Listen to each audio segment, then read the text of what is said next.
Have a good day, everyone. So this video presentation will be all about the different types of assessment as to diagnostic assessment, formative assessment, and the summative assessment. So we'll be talking one by one, okay, and give several examples of these three types of assessment. So these three types of assessment are different, okay? They are totally different when it comes to their purposes. So when we are giving assessment before we deliver our instruction, then that might be or that will be considered as a diagnostic assessment. So the purpose of this diagnostic assessment is for you as the teacher to diagnose prior knowledge of your students. Are they ready for the next lesson? Are they ready for your subject matter? So for you to be able to know as teacher, you will be giving your students a diagnostic exam. So that is the purpose of the diagnostic examination. For the formative assessment, this is actually done during the instruction. So when we say done during the instruction, the teacher gives assessment every now and then while he or she discussed his or her lesson. So this is an example, or this is a formative assessment. Okay? For summative assessment, of course, from the word summative, we sum up. It means we need to know the mastery. Is there a mastery on the part of the learners? This is done with the purpose of giving grades. Okay, this is done with the purpose of giving grades. So we need to find out whether or not the students really achieve your target or goals or educational goals and objectives for your subject. So this is all about the assessment. And these are the three basic types of assessment with different purposes. Okay, so let's talk further with the diagnostic assessment. So when we define diagnostic assessment, this is actually described as to provide information that assists teacher planning and guide differential instruction. This is actually the definition or description of the descriptive assessment in the K-12 curriculum. For the teacher for teachers to be assisted, okay, in planning his or her instruction. So we bold with the word differentiated instruction. So what does it mean when we say differentiated instruction? We know that inside our classroom there are different types of learners. There are varied types of learners. So what does it mean? Every learner is different. Every learner is unique. So therefore, they have their own learning styles to learn the subject. So for you to be able to cater all these learners, different learners inside your classroom, will be doing this what we call differentiated instruction. So when we differentiate our instruction, we will also differentiate our assessment. Okay? So, of course, for you to be able to know what is to be given to your students, we will be using or giving an exam, which is what we call the diagnostic assessment. And that is really the purpose of this type of assessment. So these are the different examples that we can give when we want to find out or when we want to diagnose students' prior knowledge. We can give a pre-test, okay, from the word pre means before, give a test before an instruction, or you can also give a survey check, or maybe a skills check, or this what we call KWHL or KWL. This was presented in the K-12 curriculum, intended for diagnostic assessment. We can also give video presentation or film analysis, okay? And maybe we can also let students to do misconceptions check. You present several concepts or terminologies and try to assess if there are misconceptions about these terminologies. If misconception occurs, then of course that will help you as teacher to decide what instruction will you give to them. Okay? So this is the big question that we often ask when we refer to diagnostic assessment. How will I know the prior knowledge of my students? So the answer here is through the diagnostic assessment. So this is an example, okay, of checking the prior knowledge of students. Write down everything you know about the RH bill. So as you can see, this question is an example of a question for diagnostic assessment. Why?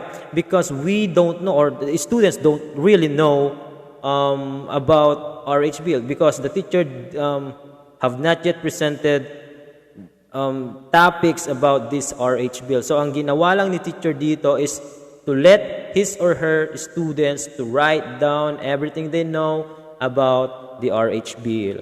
So of course, ang ginawa niya is the teacher gave immediately an exam before discussing the lesson, before discussing the RH bill. So therefore, the intention is for the teacher to diagnose students' readiness on RH bill. Okay? So this is a question with that corresponds to diagnostic assessment. Now, if the teacher gives this question after he discussed about RH bill, so meron nang alam yung mga bata dito about RH bill, so hindi na siya magiging diagnostic question.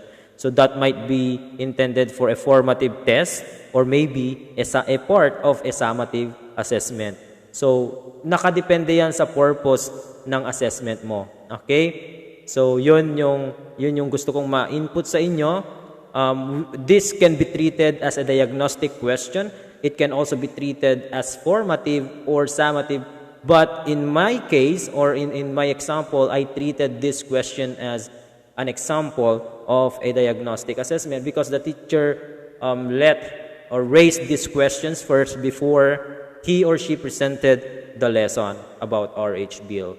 So this is what we call KWHL, which is also one tool or one instrument that we can use or we can utilize when talking about diagnostic assessment. So we have the KWHL. K refers to what do we know, okay? W refers to what do we want to find out. H refers to how can we find out what we want to learn. And L, what do we learn or what did we learn? Okay? So, of course, if your target is to diagnose students' understanding about this, until KWH lang siya. So, hindi pa nila yan, yung last column will not be answered, okay, in the diagnostic assessment. This will only be answered after, okay, after learning the lesson or that particular topic. So, we will raise the question, what did we learn? So, that will be for summative or informative assessment. So, until KWH lang, kung ang bibigay mong assessment ay diagnostic assessment. And this is the modified KWL, okay? So still what I want, what is the concept? You need to identify the concept in this case. Then you list all the related concepts underlying the concepts that you have identified. What do you know about them? Then what I want to know or wonder about or I think I will learn, okay, for this particular concept. Then how I might find out about. Then lastly, what have I learned? Again, if your intention is to diagnose your students' understanding using this KWL, modified KWL, until the fourth question lang ang answeran ng mga bata, they will not yet answer what have I learned. Okay? Kasi pagkatapos yan, dapat ma-answeran after the lesson. Okay? So this is an example of a KWHL. For this question, what do you think? Is it a diagnostic question or a formative question or a summative question. After listening to the song Kapaligiran, ask the students, what are the environmental laws and policies that have been violated in the song? So in this case, the teacher only presented a song titled Kapaligiran, okay, without presenting any lesson or any RH bill or maybe executive order with regards to environmental laws. So ang ginawa ni teacher ay nag-present lang siya ng kanta. After presenting the song, he asked, what are the environmental laws and policies that have been violated in the song? So in this particular question, this will also be an example of a diagnostic question. Why? Because in that question, the teacher talks about or asks about environmental laws and policies. Okay? Environmental laws and policies. With regards siguro sa kapaligiran, with regards to environment. So, students don't really know the different environmental laws and policies kasi ang ginawa lang ni teacher dito is he presented the song Kapaligiran. So wala in that Kapaligiran na song, walang embedded doon na mga policies, mga laws, okay? Mga laws about environment. So of course this will automatically be considered as a diagnostic question. Okay? Siguro, after asking this question, dito na mag-i-input si teacher. So, still that is a diagnostic. Pero, kapag ang ginawa ni teacher, after presenting this song, he also presented different environmental laws and policies, then asked this question, then this will be considered as a formative assessment or maybe part of a summative assessment. So, in this case, in my example, I treated the question as a diagnostic question. I hope you got it right. So let's proceed to the second type of assessment, and that is the formative assessment. It provides information to guide teaching and learning for improving learning and performance. This is usually done during the instruction. Okay, during the instruction. While the teacher is discussing or presenting the lesson, he gives assessment. She gives test. Okay? So yun yung ginagawa ni teacher on formative assessment during the instruction. And these are examples. Okay? If I let my students take a particular quiz or particular exam during that particular instruction, then that will be considered as a formative test. Take note that formative assessment are not intended for grading. Okay?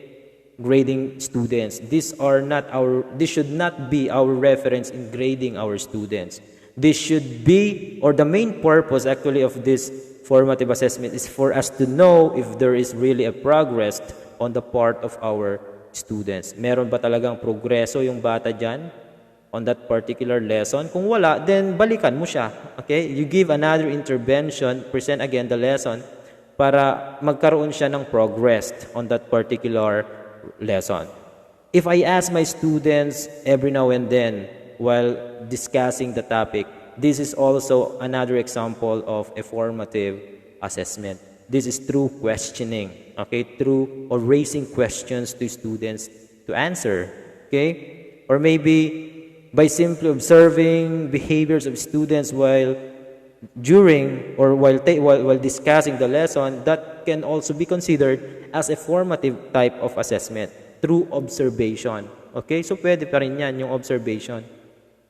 Or maybe seat works or word works. Every now and then, since I'm a math teacher, every now and then, during my instruction, I do board working for my students. I let my students solve problems on the board, then let them present their answers. Okay? Present their answers. Dito ko ma-assess ngayon, are they really learning? Or alam ba talaga nila? So this will also be one way for us to check learning readiness or learning progress of our students. Okay? So this is all about formative assessment. So I just want to present to you different elements of formative assessment.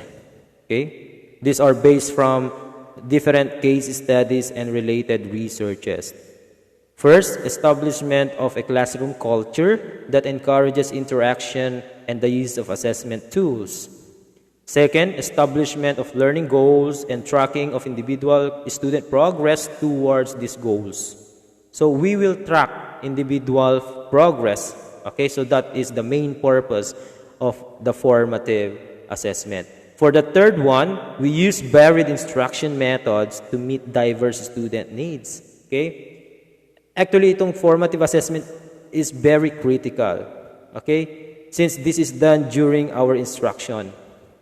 So, if say for example, mistake, you have given a mistake assessment, formative assessment for your learners, then, ano yung magiging impact? Ano yung magiging effect? You cannot be able to determine if there is really progress on the part of your learners. So, ang gagawin mo dito, since as what I'm emphasizing a while back, ang gagawin natin dito to cater the needs of our learners, since they are considered to be different, they are considered to be unique from each other, we give varied instruction. Ano kayong ibibigay kong instruction para sa bata ito? He loves doing. He loves writing. He loves showing pictures, say for examples. He loves colorful materials. So ano kaya yung pwede kong ibigay sa mga batang ito, okay, with respect to their ability or maybe nature, okay, ability or nature. So ito yung number 3. We need to give varied instruction to meet diverse students' needs. Okay? Use of varied approaches to assessing students' understanding. Of course, if we differentiate our instruction, as I said a while back, we need also to differentiate our assessment. So we need to have different assessment tools, okay?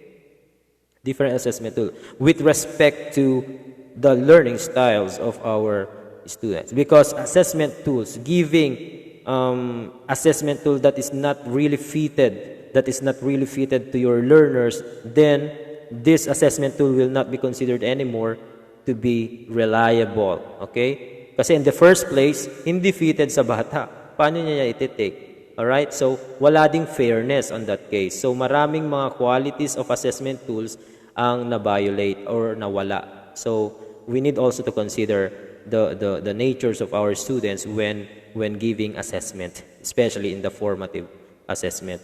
Okay? So, for number 5, it is important to give feedback, okay? Feedback on students' performance and adaptation of instruction to meet identified needs. So, whom we give the feedback? We give the feedback to the parents of the learners or maybe the learners themselves.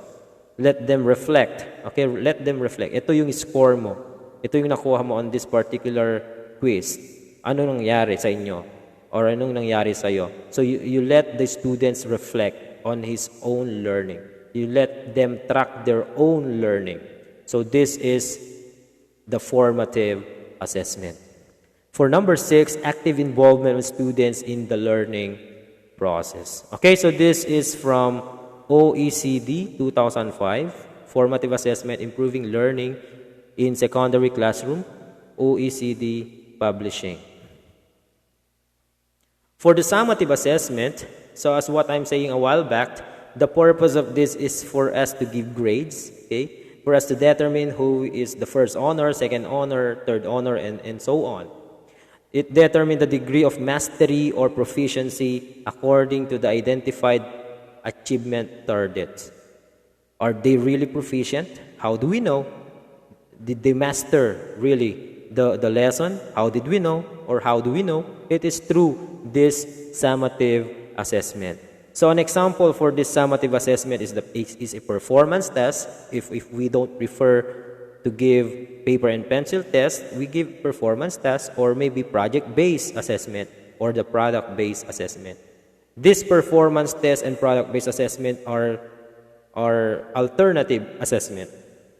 So if we don't like to give alternative assessment to our students, we can give paper and pencil tests, and these are our post tests. periodic tests, midterm exams, final exams. So the purpose of these different types of exams in the summative assessment is for us to determine the level of or the degree of mastery or proficiency of our students on this particular set of lessons or objectives. Okay? We can also give portfolio. Now, take note that portfolio is very important in the assessment concept or in assessment. Since in portfolio, it is a complete package. Okay? It is a complete package. Bakit? Kasi nandun na lahat. It is the compilation of students' test, students' performances. And of course, part of it is also the reflection of that particular student. Asan na ngayon si student na yan? Asan ako? Anong ginawa ko? So, in giving portfolio, don't forget to give also reflection because one of the major parts of the portfolio of a portfolio assessment is the reflection. Okay, because it is where students will evaluate their own learning. Okay, it is where students will evaluate his or her own learning. We can also give yung mga product-based assessment kasi dito mo makikita, ay, puro theory lang siya. Asan yung product? So you need to let your students show a particular product on what they have learned. Okay, so this is a product-based assessment, which is also one way of giving a summative assessment. Okay, so these are the three important type of assessment that we can give inside our classroom. First, we have the diagnostic assessment. The purpose is for us to diagnose student readiness. Second, formative. This is used if we want to track learning progress by our students. And for the third, we have the summative assessment. The main purpose of this is for you to track proficiency, to know the level of proficiency and mastery of your students. And the main purpose of this is to give grades. So this is all about the three types of assessment. Okay, so thank you again for watching to this video. Have a good day, everyone.